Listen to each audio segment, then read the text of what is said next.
Ini gereja HKBP sedang dibangun, terus ditutup sama masyarakat pintu masuk. Sedang membangun di dalam, ditutup pintunya oleh masyarakat. Dengan alasan kita tidak mengerti apa maksudnya. Sehingga material pun tidak bisa masuk ke dalam.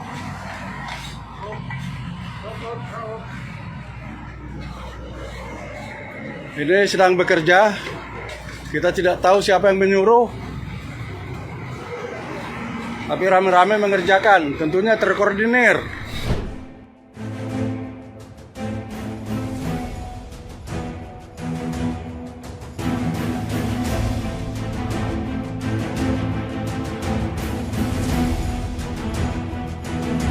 Halo sahabat Indonesia, kita bertemu kembali dalam Opini Rudy.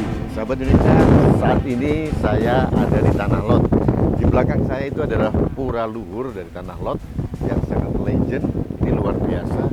Ini menurut saya keajaiban dunia yang dibuat oleh para leluhur dari Bali, membuat pura di atas batu karang. Ini luar biasa dan ini para turis banyak sekali yang datang ke sini.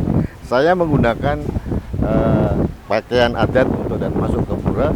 Karena apa? Karena saya menghormati adat dan kebiasaan dalam masuk dalam pura dalam agama hidup. Nah, yang ingin saya sampaikan kepada Anda, ada keheranan saya terkait di Cilegon, Banten.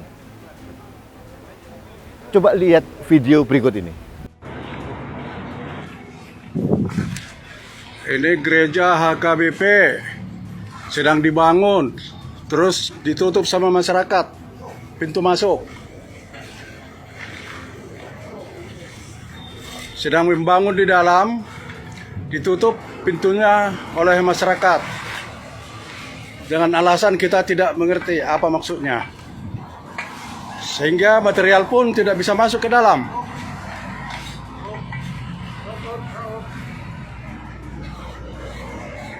Ini sedang bekerja, kita tidak tahu siapa yang menyuruh, tapi rame-rame mengerjakan, tentunya terkoordinir.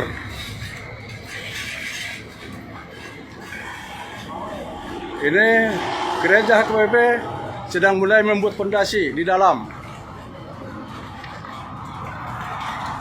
Boleh video saya.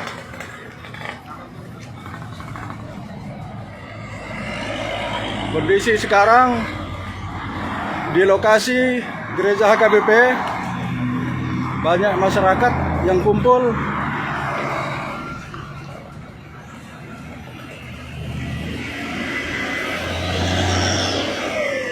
Yang sedang menutup pembangunan rumah ibadah. Pekerjaan pintu sedang ditutup oleh masyarakat.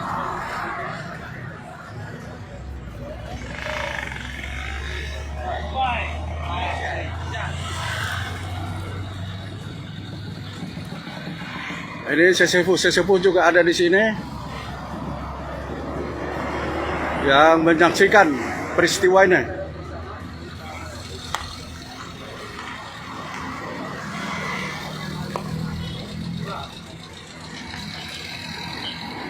Banyak sesepuh di sini yang menyaksikan peristiwa ini.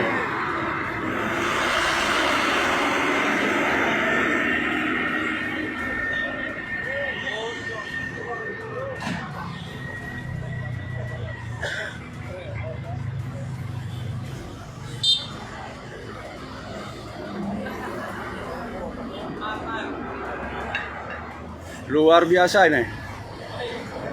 Penutupan pintu masuk ke lokasi yang akan dibangun gereja HKBP di Cilegon, di Cikuasa.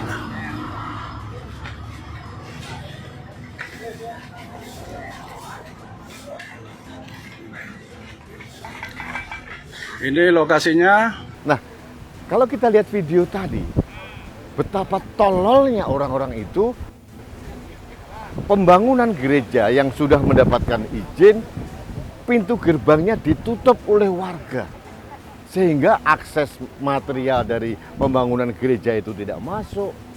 Dan seperti biasa, orang-orang Cilegon sangat intoleran alergi kalau ada gereja di wilayahnya. Dan ini menurut saya tidak habis pikir. Ini Indonesia, Bung. Cilegon bukan negara tersendiri.